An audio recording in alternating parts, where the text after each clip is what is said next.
فأنا ناصح لإخواني بالصدع بالحق تبيض وجوههم. السكوت في مسألة الحزبية يضرها، فاصدع بما تؤمر وأعرض عن المشركين.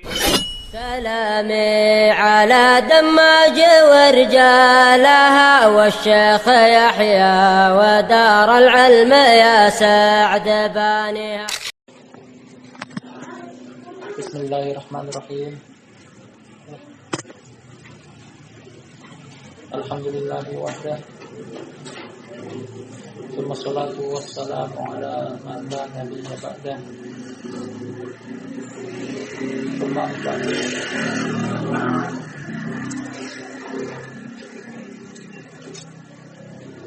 Ikhwan al-kiram wa akhwatil karimat, akramani wa akramakumullah. Masih pada kajian kita dari kitab Tauhid alladzi huwa haqqullahi 'ala nabiyyi.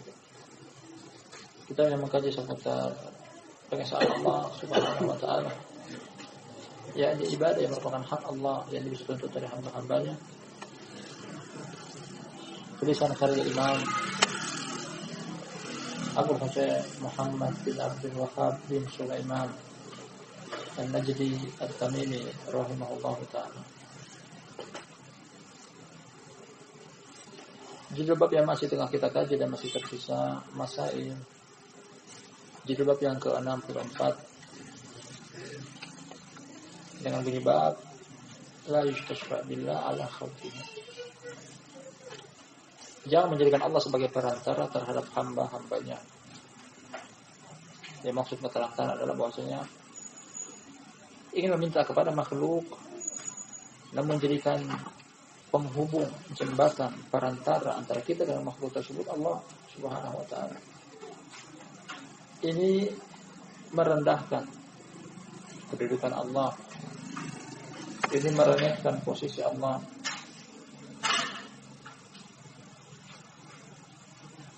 Adapun meminta kepada Allah namun dengan perantara manusia, berikan orang soleh hadir di hadapan kita, seperti yang terjadi pada kisah Nabi SAW diminta oleh seseorang untuk turunnya hujan. Dan keterkaitan antara judul bab ini dengan kitab Tauhid, apa yang telah kita kemukakan di depan, mengurangi kemudian Tauhid, karena seakan-akan mensejajarkan atau merendahkan dan meremehkan kedudukan serta posisi Allah. Sebagai ikhwan bertanya tentang makna dari hal ini, dari mana segi keremehan dan kerendahannya. Kita bawakan contoh kepada manusia seperti seorang yang bertemu dengan mungkin petinggi dari kalangan manusia, seorang memiliki kedudukan, jabatan lebih daripada orang lain. Ingin bertemu dengan orang tersebut, biasanya pertama-tama menjalin janji pertemuan dengan bawahannya, ajudannya, tangan kanannya, security-nya. Untuk bisa bertemu dengan dia, minta perantara dari bawahan. Dan ini lumrah. Adapun apabila ingin bertemu dengan bawahan, ingin bertemu dengan ajudan, ingin bertemu dengan security atau satpam, namun minta tolong, minta perantara kepada si majikannya, bosnya, direkturnya, atasannya, secara logis bahwa ini merendahkan posisi si atasan. Langsung aja bertemu dengan bawahan. Ngapain minta izin dengan yang di atas? Penulis Syekh Muhammad bin Abdul Wahhab rahmatullahi alaihi membawakan dalam judul bab ini satu hadis, tepatnya hadis Jubair bin Mut'im radhiyallahu anhu dari Imam Abu Dawud. Tadi kita baca alur ceritanya bahwasanya seseorang dari Badui Arab datang kepada Nabi sallallahu alaihi wasallam mengeluhkan tentang kemarau yang berkepanjangan. Sampai-sampai isi keluhan dia tersebut bahwasanya nyawa hampir binasa, keluarga kelaparan, harta hampir celaka, tanaman kekeringan, hewan ternak kehausan. Kemudian dia meminta untuk Nabi Shallallahu Alaihi Wasallam berdoa istisqa, minta turunnya hujan. Namun dari isu permintaan dia tersebut, orang itu minta kepada Nabi Shallallahu Alaihi Wasallam dengan perantara atau penghubung serta jembatan Allah Subhanahu Wa Taala. Diingkari oleh Nabi Shallallahu Alaihi Wasallam bahwasanya hal tersebut tidak diperbolehkan. Karena Allah Subhanahu Wa Taala urusannya besar, agung, lebih daripada itu. Jangan jadikan Allah sebagai perantara antara engkau dengan hamba-hambanya. Nah, kita baca masail. Sang penulis bawakan kepada kita 5 masail dalam judul bab ini. Apabila telah selesai, kemudian masih tersisa waktu, kita akan ambil judul bab yang berikutnya.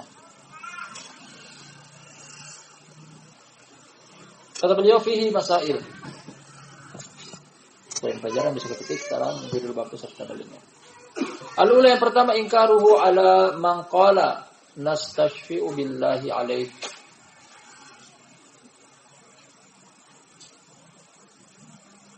Yang pertama adalah pengingkaran dari Nabi Shallallahu Alaihi Wasallam kepada orang yang mengatakan,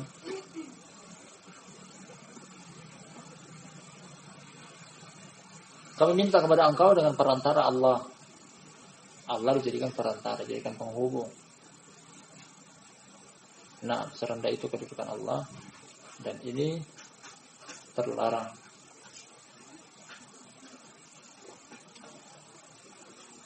Karena terlarang tersebut, makanya Nabi Shallallahu Alaihi Wasallam mengingkari. Nabi Shallallahu Alaihi Wasallam, dari sejarah yang kita baca dari beliau, kita simak dari beliau, beliau tidak pernah mengiyakan yang namanya kesalahan, apalagi besar seperti kesalahan dalam hal ini. Terdapat unsur kesyirikan.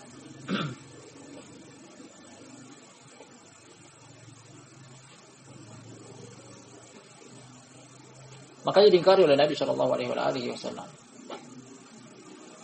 Pengingkaran tersebut kita petik dari perkataan beliau, Subhanallah, Subhanallah, Subhanallah, itu terus famazala yusabbihu. Beliau mengulang-ulang mensucikan Allah. Ini beliau ambil dari Al-Quranul Karim yang Allah turunkan kepada beliau.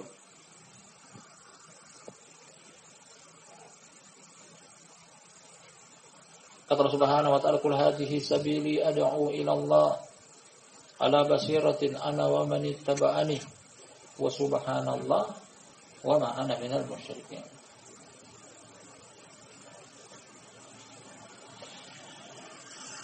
Ketika kaum musyrikun menyekutukan Allah Subhanahu wa ta'ala dengan kesyirikan mereka,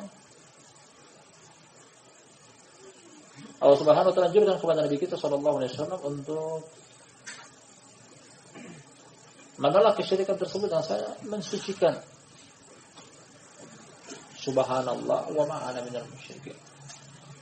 Karena hakikat dari kesyirikan adalah tidak mensucikan Allah, merendahkan Allah, menghinakan Allah, mengejek Allah. Seperti pada kasus akidah ideologi kaum Nasrani, ketika mereka mengangkat Nabi Isa sederajat dengan Allah. Nah, ini kesyirikan. Ini perendahan. Makanya Nabi Shallallahu Alaihi Wasallam bertasbih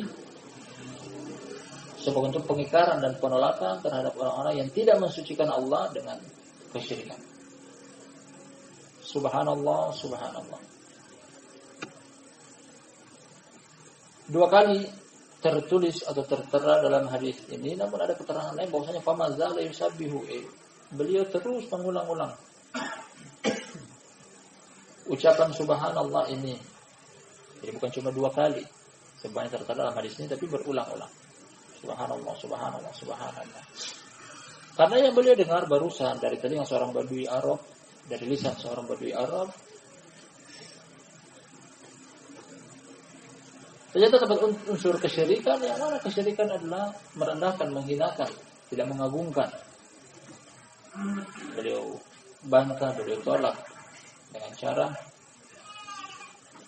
mengucapkan semacam ini.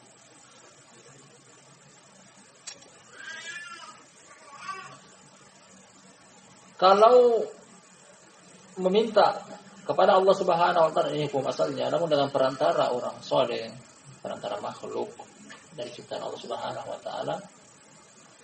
Nah, ini boleh. Hukumnya boleh. Ya, sama-sama kita ketahui bahwasanya tawassul artinya pendekatan diri kepada Allah Subhanahu wa taala dengan perantara sesuatu tersebut terdapat 3 hal. Ini dibolehkan. Nah, mendekatkan diri kepada Allah Subhanahu wa taala dengan perantara 3 hal ini dibolehkan. Yang pertama adalah meminta kepada Allah dengan perantara nama dan sifat-sifatnya. Dengan nama Allah Subhanahu wa taala.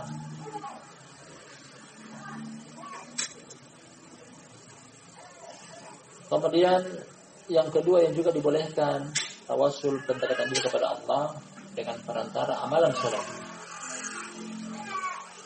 Berdoa kepada Allah Subhanahu wa taala kemudian menunjukkan amalan saleh. Sebagai bentuk pendekatan diri kepada Allah Subhanahu wa taala agar doa, permintaan dan hajat kita dikabulkan oleh Allah.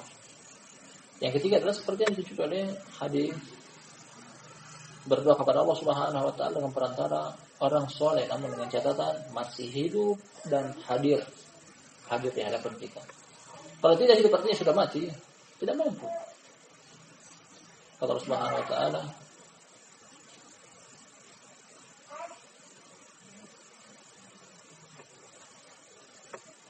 innaka la tusmi'ul mauta wa la tusmi'u summa du'a idza wallaw mudbirin. Ya, orang yang telah mati tidak bisa mendengar doa yang dipanjatkan oleh orang yang masih hidup. Innahu la yasma'u du'aakum wa law sami'u mastajabu lakum. Kata Allah Subhanahu wa taala, orang yang sudah mati tidak bisa mendengar doa kalian, saja pun mereka mendengar, niscaya mereka tidak akan bisa mengabulkan. Ya, minta dengan para orang sudah meninggal, sudah mati, tidak boleh. Jadi diperbolehkan untuk bertawassul kepada orang yang soleh adalah masih hidup dan hadir di hadapan kita. Yang diingkari adalah meminta kepada makhluk namun dengan perantara Allah. Ini sama saja merendahkan, menghinakan. Asani yang kedua, tagayyuruhu tagayyuran urifa fi wujuhi ashabihi min hadhil kalimah.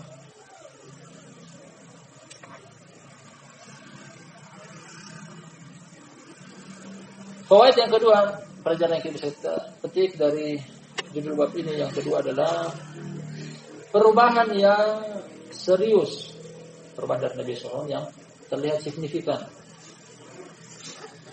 Terlihat dari raut wajah para sahabat beliau dari pengucapan kalimat ini. Kalimat apa itu? Subhanallah, Subhanallah.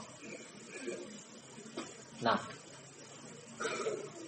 dalam sastra bahasa Arab juga bahkan dalam bahasa kita, ketika satu kata atau satu lafaz atau bahkan beberapa kalimat terulang menunjukkan tentang penegasan akan kata tersebut. Subhanallah, Subhanallah, Subhanallah. Sebagian orang melarang anaknya mengatakan cuma jangan, biasanya masih dilakukan, tapi jangan. Pengulangan beberapa kata. Ini artinya penegasan.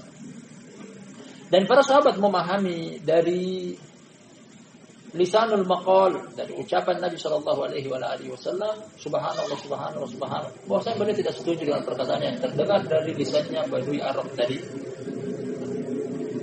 Sahabat-sahabat yang lama bergaul, lebih duluan mengenal Nabi sallallahu alaihi wasallam daripada Badui Arab tersebut, mereka memahami. Mereka memahami apa yang dimaksud oleh Nabi SAW, bahwasanya perkataan tersebut salah, keliru, butuh dirubah, makanya pantas untuk diingkari. Terlihat dari wajah mereka. Kata Jubair bin Mut'im, para sahabat, raut wajah mereka berubah mendengar ucapan Nabi SAW. Kata Allah Subhanahu wa taala, walau nasya'u la araynakahum fala araftahum bisimahum wala ta'rifannahum fi lahnil qawl. Dalam ilmu psikologi mereka mengatakan bahwasanya mungkin lisan bisa berbohong tapi wajah belum tentu lisan. Makanya memiliki keterikatan erat antara hati dengan anggota tubuh bagian luar. Makanya kata Nabi Shallallahu Alaihi Wasallam, Inna fil jasadi mudghah, idza salahat salahal jasadu kullu, wa idza fasadat fasadal jasadu kullu. Ala wa hiyal qalb. Katakanlah bahwasanya di dalam diri terdapat segumpal daging. Ya, apabila segumpal daging tersebut baik, maka baik pula anggota tubuh yang lainnya. Apabila segumpal daging tersebut buruk, maka akan buruk pula anggota tubuh yang lainnya. Ketahuilah dia adalah hati.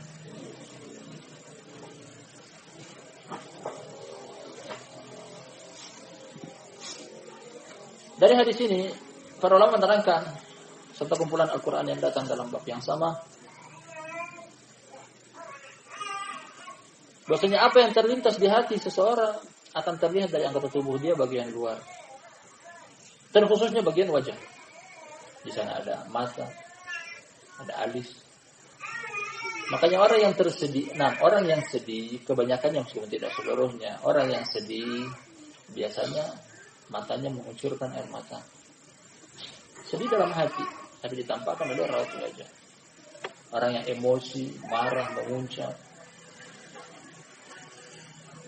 Terlihat dari wajah dia mungkin memerah, menggigit bibir, ada misalnya. Itu kan dia marah. Demikian juga para sahabat dari Ridwanullahi alaihim ajma'in mengatakan bahwasanya Nabi SAW bila beliau marah, wajah beliau langsung memerah. Tanpa mengucapkan kata-kata, tanpa perlu mengakui aku sedang marah, ya. Wajahnya menampakkan kemarahan.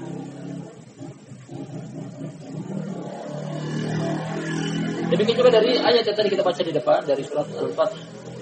Walau nasya'u la arainakahum, saja yang kau mau kami akan tampakkan kepada engkau, ya tampakkan tentang orang-orang munafik. Fala araftahum bisimahum, engkau bisa mengetahui mereka dari alamat-alamat yang ada pada mungkin tubuh mereka. Yang bahasa fisiologi mengatakan semacam bahasa tubuh, gestur, gerak-gerik. Wala araftahum bisimahum wala ta'rifannahum fi lahnil qawl. Engkau bisa mengetahui mereka dari buah bibir mereka. Ini jujur, ini dusta, ini bohong, dan semisalnya.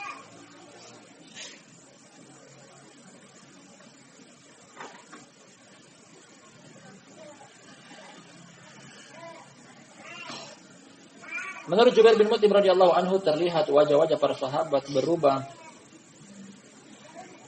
Kenapa wajah mereka berubah? Karena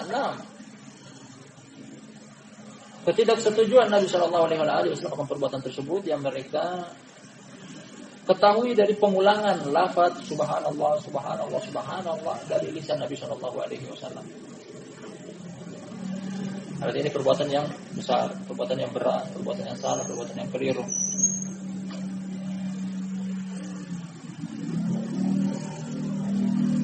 Barakallahu fikum jami'an, dan di sini kita petik barakallahu fikum bahwa seseorang apabila melihat seorang mengaku beriman kemudian melihat di hadapan mata dia sesuatu yang mungkin menyelisih syariat, paling minimnya adalah mengingkari dengan hati yang terlihat dari anggota tubuh dia. Makanya kata Nabi SAW dari hadis Abu Sa'id Al-Khudri radhiyallahu anhu riwayat Imam Muslim, "Man ra'a minkum munkaran falyughayyirhu bi yadihi." Barang siapa di antara kalian melihat kemungkaran maka rubahlah dengan tangan dia. Fa illam yastati fa bilisanihi, bila tidak mampu untuk merubah dengan tangan maka rubahlah dengan lisan, dengan cara dinasihati, ditegur. Wa man lam yastati fa biqalbihi, kalau tidak mampu lagi dengan hati, ya kalau tidak mampu lagi dengan lisan maka ingkarilah dengan hati. Hati membenci perbuatan kemungkaran di hadapan mata kita. Yang terkadang muncul dari raut wajah kita bahwasanya kita tidak suka dengan hal tersebut. Kalau terjadi dari sebagian orang dia melihat dengan mata kepala dia kemungkaran, kemudian hati dia tidak mengingkari dengan cara mungkin dia melihat sambil tertawa, senyum, seakan-akan senang dengan kemungkaran tersebut. Mereka bahwasanya dia tidak mengingkari. Dia tidak mengingkari. Wajahnya terlihat biasa ketika melihat kemungkaran. Tandanya hati tidak mengingkari. Tandanya hatinya tidak mengingkari. Dan ini salah. Makanya difonis oleh Nabi Shallallahu Alaihi Wasallam, "Wadzalika da'ful iman," yang demikian adalah selemah-lemahnya keimanan. Orang yang melihat kemungkaran di hadapan mata dia kemudian tidak mengingkari dengan tangan, kekuatan, tidak mengingkari dengan lisan, dinasihat, tidak mengingkari juga dengan hati, Bahkan dari raut wajahnya terlihat setuju. Orang tersebut imannya lemah.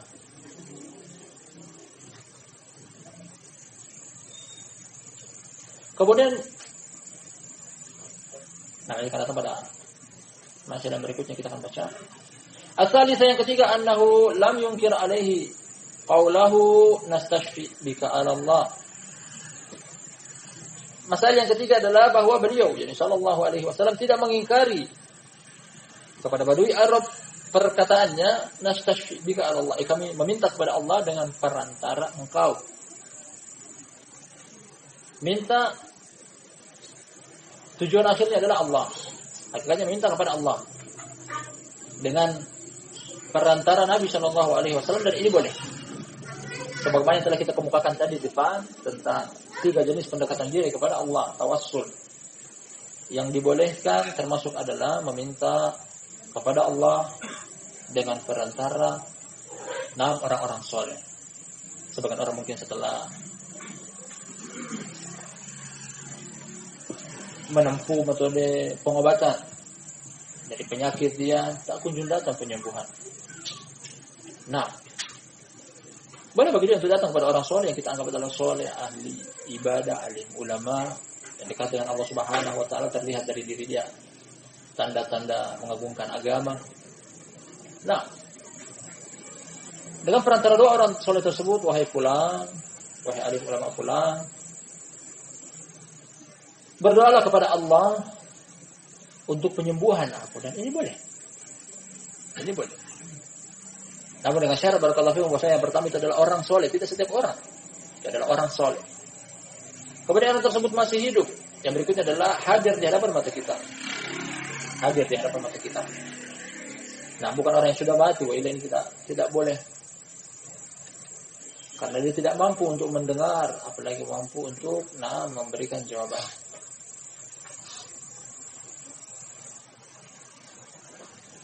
Nabi Shallallahu Alaihi Wasallam tidak mengingkari ketika meminta kepada Allah dengan perantara doa orang soleh, dan ini boleh. Bahkan yang termasuk 6 tawassul yang disyariatkan.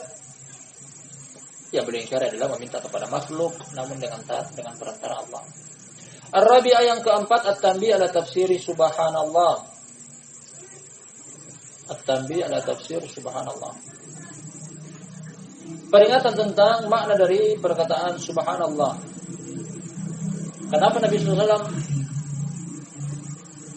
mengagungkan Allah dengan penyebutan subhanallah, tidak dengan lafaz-lafaz yang lainnya? Ada Allahu Akbar, ada Astaghfirullah.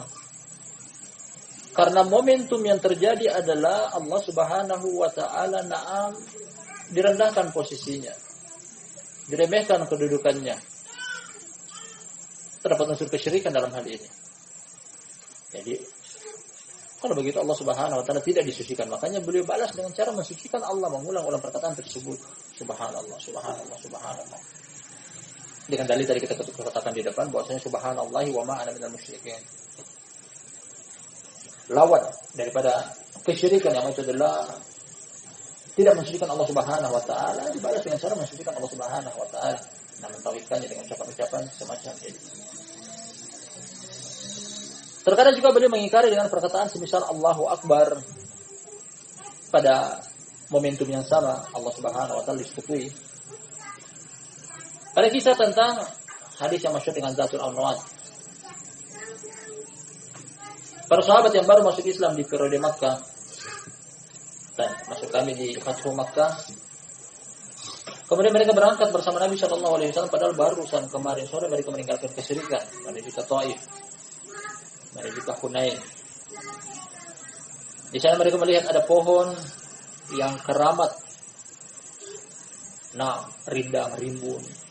Yang mana biasanya orang musyrik memiliki kebiasaan untuk menggantungkan senjata-senjata mereka di pohon yang semisal itu untuk mengharap berkah. Mengharap bahwasanya ketika digantungkan pedang, digantungkan tombak, anak panah, busur, atau yang semisalnya, bisa membuat senjata tersebut menjadi lebih sakti, lebih ampuh. Yang ini adalah kesyirikan. Pohon benda mati tidak bisa merubah benda dari sesuatu yang tidak sakti menjadi sakti. Kemudian Nabi SAW mengingkar dengan lafaz Allahu Akbar innahas sunan. Qultum walladzi nafsi biyadi kama qalat banu Israil li Musa ij'al lana ilahan kama lahum aliha innakum qaumun tajhalun. Nabi SAW bertakbir kepada Allah Subhanahu wa taala, Allahu Akbar, Allah Maha besar, karena mereka mengkecilkan Allah, merendahkan Allah. Makanya dibalas dengan ucapan yang sama. Allahu Akbar. Momennya pas, ucapannya pas. Allah direndahkan, kita tinggikan. Allah dihina, Allah tidak disucikan, kita sucikan. Sebagian orang barakallahu fikum mereka mengucapkan kata-kata yang terdengar tidak tepat, tidak pas, apalagi kalau ditelusuri tentang landasan hukumnya, wallahi tidak ada. Kaget akan sesuatu, astagfirullah. Kaget apa yang membuat engkau istighfar? Tidak ada dosanya kaget. Piring jatuh, astagfirullah. Anak jatuh, astagfirullah. Al-muhim semuanya astagfirullah. Lupa dengan lafaz-lafaz seperti ini. Nabi SAW kalau kaget, subhanallah, Allahu Akbar. Kalau itu adalah momen musibah, kata Allah Subhanahu wa taala, "Walanabluwannakum bisyai'in minal khawfi wal ju' wa naqsin minal amwali wal anfusi wath thamarat wa basyyiris sabirin alladziina idza asabatuhum musibatun qalu inna lillahi wa inna ilaihi raji'un." Musibah jatuh, ketabrak. Nah, ini diucapkan inna lillahi wa inna ilaihi raji'un. Adapun astagfirullah, wallahu a'lam, antum kalau bisa datangkan kepada kita dalilnya. Nah, kita akan mengamalkannya, tapi tidak ada sedikit pun. Apalagi lisan sebagian orang Indonesia, dia singkat, bukan cuma astagfirullah, tapi menjadi astaga. Ini yang ulang-ulang kita ingkari, wah ini adalah sesuatu yang tidak ada landasan hukumnya. Agama Islam, salafiyun berdalil, beramal dengan dalil. Ucapan astagfirullah ketika kaget, ketika musibah, bukan pada tempatnya. Nabi SAW mengucapkan subhanallah ketika momen Allah Subhanahu wa taala tidak disucikan, beliau mensucikan Allah subhanallah. Nabi SAW mengucapkan lafaz Allahu Akbar ketika nama Allah Subhanahu wa taala direndahkan, beliau balas dengan Allah Maha besar. Dan semisal-misalnya.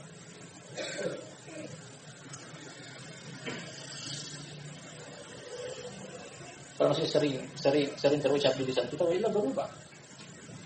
Kita beribadah kepada Allah Subhanahu wa taala bukan cuma dahi kita yang sujud, bukan cuma tangan kita yang ruku, tapi lisan kita juga beribadah.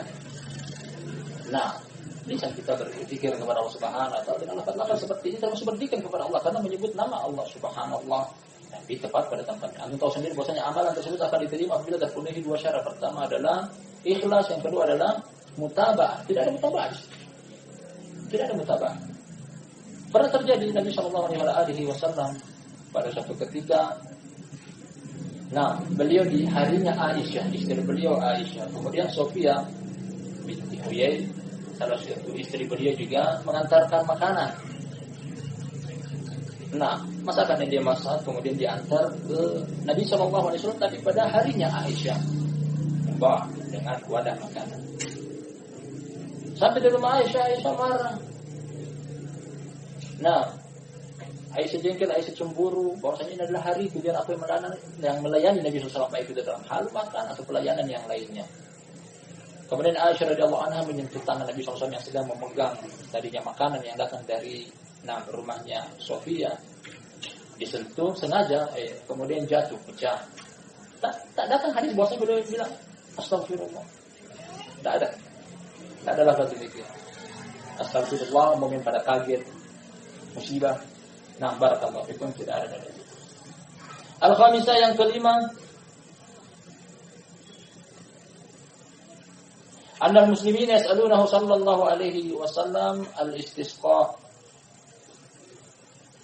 Yang kelima, bahwasanya kaum muslimin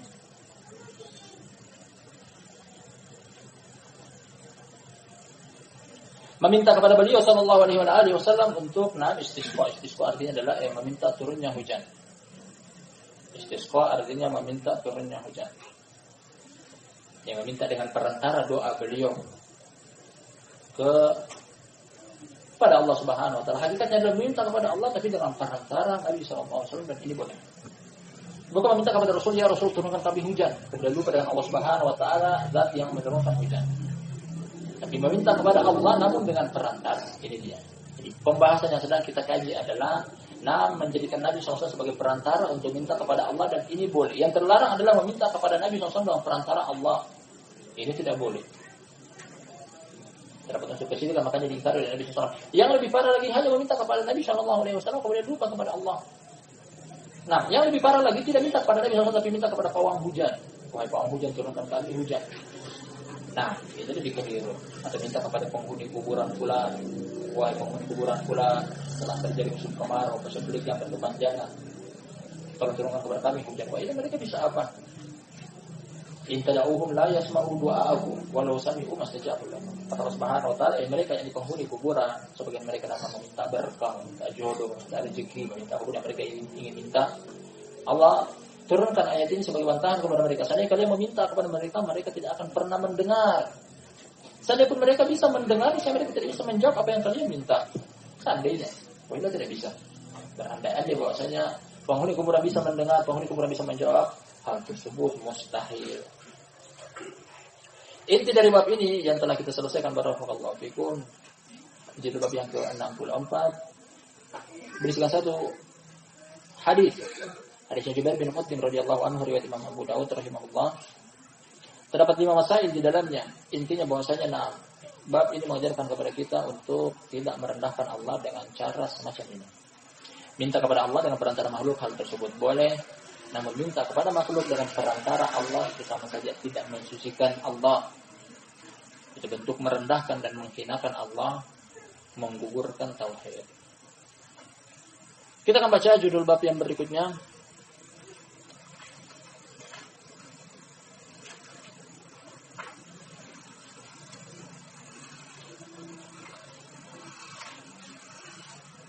Bab Al-Khamis was-Sittun, bab yang ke-65. Kedua terakhir. Judul. Pada 6 buku ini terdapat 66 judul bab. Dan yang kita baca hari ini adalah 65. Ma ja'a fi himayatin Nabi sallallahu alaihi wasallam at-tauhid. Ma ja'a fi himayatin Nabi at-tauhid.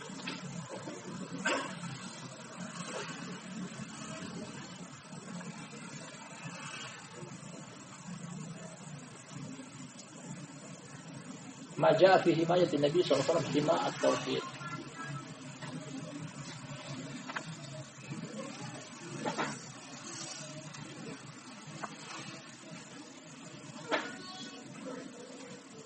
Yang artinya adalah datang tentang penjagaan Nabi sallallahu alaihi wasallam kemurnian tauhid, agar tauhid tetap terjaga.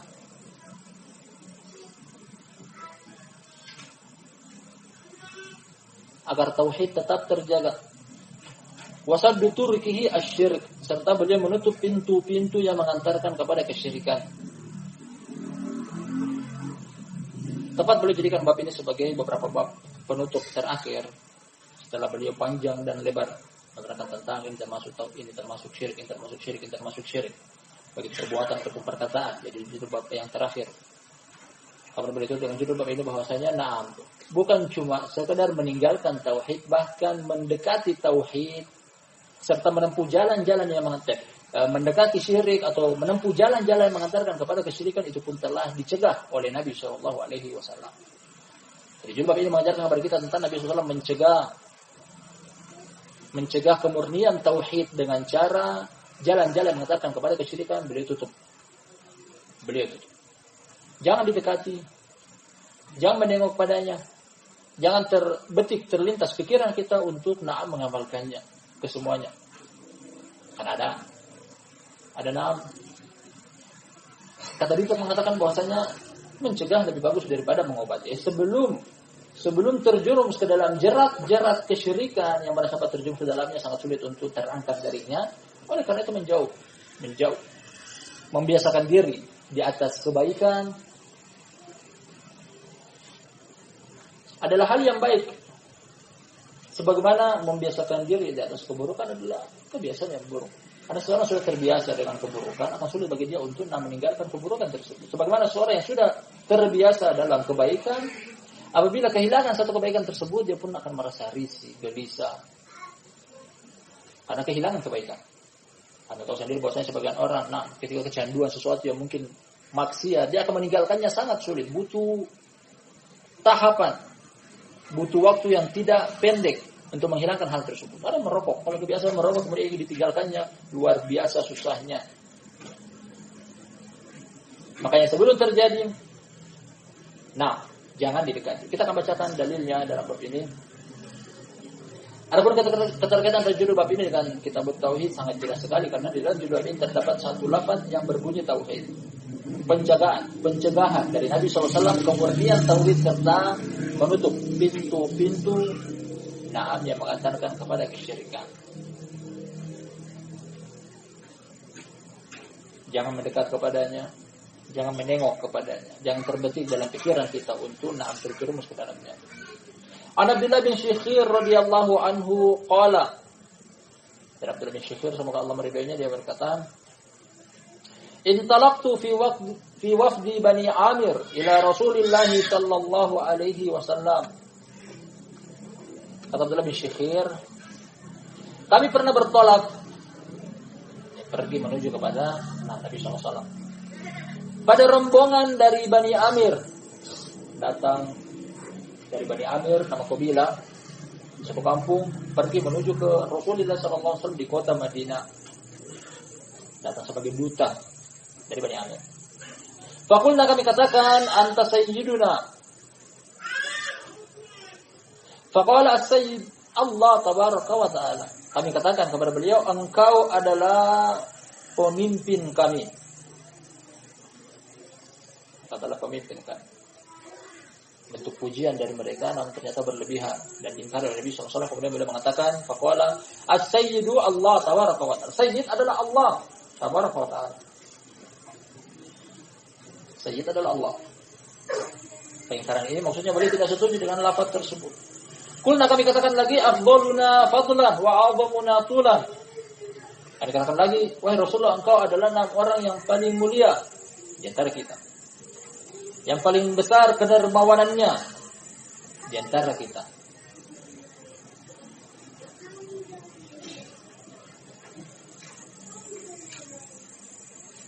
Faqala qulu biqaulikum aw ba'di qaulikum wa la yastajriyannakum asy-syaitan. Akhirnya beliau mengingkari perkataan tersebut. Yang pujian mereka yang terlalu berlebihan, bahwasanya engkau adalah yang paling mulia di antara kami, yang paling dermawan di antara kami. Beliau katakan, katakanlah, ucapkanlah dengan perkataan kalian atau sebagian perkataan kalian. Jangan memuji terlalu tinggi. La yajrimannakum syaitan, jangan sampai syaitan memperdaya kalian. Ini termasuk bab gulu, berlebihan dalam memuji. Wa illa, apa yang diucapkan oleh mereka bisa jadi betul. Datang hadis dari Anas bin Malik radhiyallahu anhu, kata Nabi sallallahu alaihi wasallam, "Ana sayyidun nasi yaumil qiyamati wala fakhr." Aku adalah pemimpin umat manusia pada hari kiamat. Kemudian beliau berikan tanda kutip, namun tidak dengan kesombongan. Ya, beliau mengucapkan kata tersebut bukan sombong, tapi ini adalah sesuatu yang Allah berikan, anugerahkan kepadaku. Namun ini untuk menutup pintu-pintu, jangan sampai ini terjadi kepada beliau. Nabi SAW dipuji oleh sahabat, kemudian nanti akan datang juga orang yang biasa memuji selain Nabi SAW. Makanya beliau tutup. As-Sayyid huwa Allah, Sayyid adalah Allah. Nah, kemudian afdhaluna fadlan, juga beliau adalah orang terbaik. Maka sedikit ucapkan bahwasanya, afdhalus shalah wassalam. Ini beliau adalah orang yang baik, yang bagus. Dermawan, begitu juga orang yang dermawan. Datang dari hadis Ibnu Abbas dalam Sahih Bukhari. Kata dia, karena Nabi sallallahu alaihi wasallam ajwadu min rihil mursalah hina yatihi Jibril fi Ramadan yatadarasuhul Quran. Adalah Nabi sallallahu alaihi wasallam adalah orang yang dermawan, apalagi ketika masuk pada bulan Ramadan, terlebih lagi ketika datang kepada beliau malaikat Jibril untuk mengajarkan kepada beliau Al-Qur'an. Beliau masuk pada bulan Ramadan dalam keadaan sangat dermawan. Beliau mendermakan apa yang beliau memiliki dari harta beliau. Beliau dermawan. Beliau mulia. Beliau juga adalah pemimpin umat manusia. Namun jangan sampai hal ini menjadi celah atau pintu masuk ketika Nabi SAW dipuji dengan pujian yang seperti ini, kemudian datang orang berikutnya memuji selain Nabi SAW, kemudian berdalil bahwasanya boleh pun dipuji, boleh memiliki kemuliaan. Mungkin ada orang lain memiliki kemuliaan seperti ilmu, seperti amalan, seperti ibadah. Nah, boleh untuk dipuji. Makanya boleh tutup pintu itu. Rawahu Abu Daud, hadisnya riwayat Imam Abu Daud dan hadisnya sahih.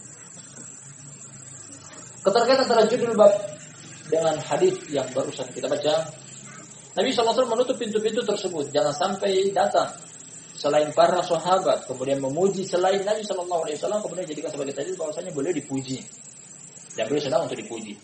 Yang paling pantas untuk dipuji adalah Allah Subhanahu wa taala. Makanya Allah Subhanahu wa taala memulai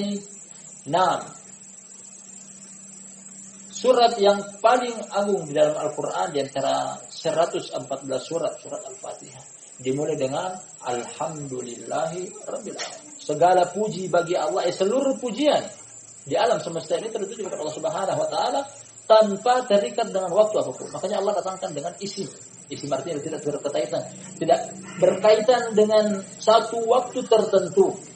Bisa saja Allah datangkan dengan lafaz fi'il madhi, hamidullah rabbal alamin. Bisa saja Allah datangkan dengan lafaz fi'il mudhari, ahmadullah rabbal alamin. Tapi tidak ada keterkaitan dengan waktu, karena Allah dipuji baik itu dahulu, sekarang ataupun akan datang dan selama-lamanya.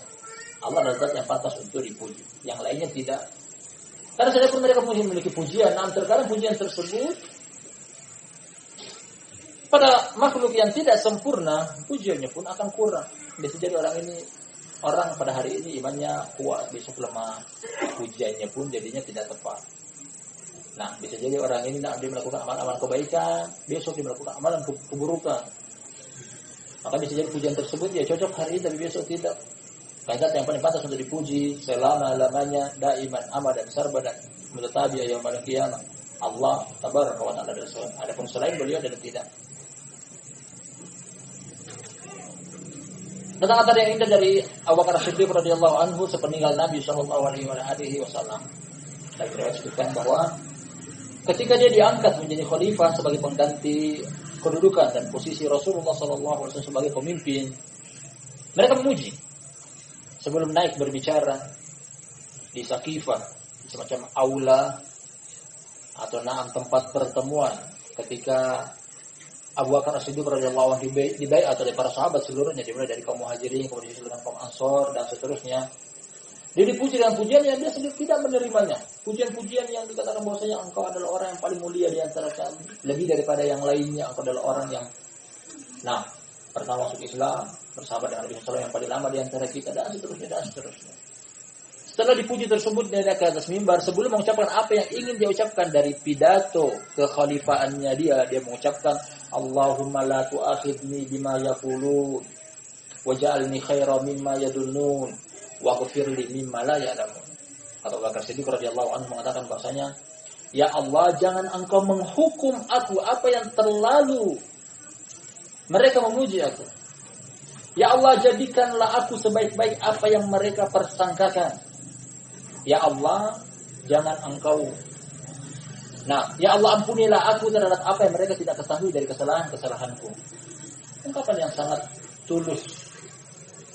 Meskipun secara mutlak bahwasanya di antara umat Nabi Shallallahu Alaihi Wasallam yang paling mulia adalah Abu Bakar Siddiq radhiyallahu anhu, hanya saja tidak mau dipuji semacam itu, apalagi di hadapannya. Maka datang syariat dari Nabi Shallallahu Alaihi Wasallam ketika seseorang datang memuji di hadapan engkau, ambil pasir lempar wajahnya. Agar kenapa? Agar orang yang dipuji tersebut mengamalkan amalan yang agar tidak ujub. Seorang kalau terlalu dipuji, engkau baik, engkau dermawan, jadinya lupa daratan, naik terbang ke atas awan, akhirnya meremehkan yang lainnya, merendahkan yang lainnya. Dia mengatakan aku dan aku lebih daripada engkau, aku lebih daripada yang lain, ujub. Makanya jangan pernah memuji seorang di hadapan dia. Kalaupun memuji seorang namun di belakang dia, hal ini apabila ada kebutuhan, ada hajat yang dibutuhkan, apalagi orang tersebut pantas untuk dipuji.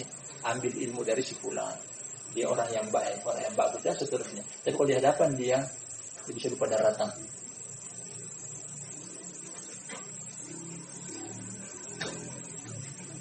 Setelah kita baca hadis yang pertama, adapun hadis yang berikutnya setelah kita ambil pada pertemuan lanjutan dalam akhir waktu. Inti dari bab ini sebelum kita tutup barakallahu fikum bahwasanya 2 bab terakhir sebelum penutup Nabi sallallahu alaihi wasallam mencegah menutup pintu-pintu yang mengantarkan kepada kesyirikan demi menjaga kemurnian tauhid. Sudah kita lanjutkan lain waktu. Terima kasih banyak atas kehadirannya. Lebih dan kurangnya mohon dimaafkan. Kita tutup dengan doa kafaratul majelis. Subhanakallahumma wa bihamdika asyhadu an la ilaha illa anta astaghfiruka wa atubu ilaik.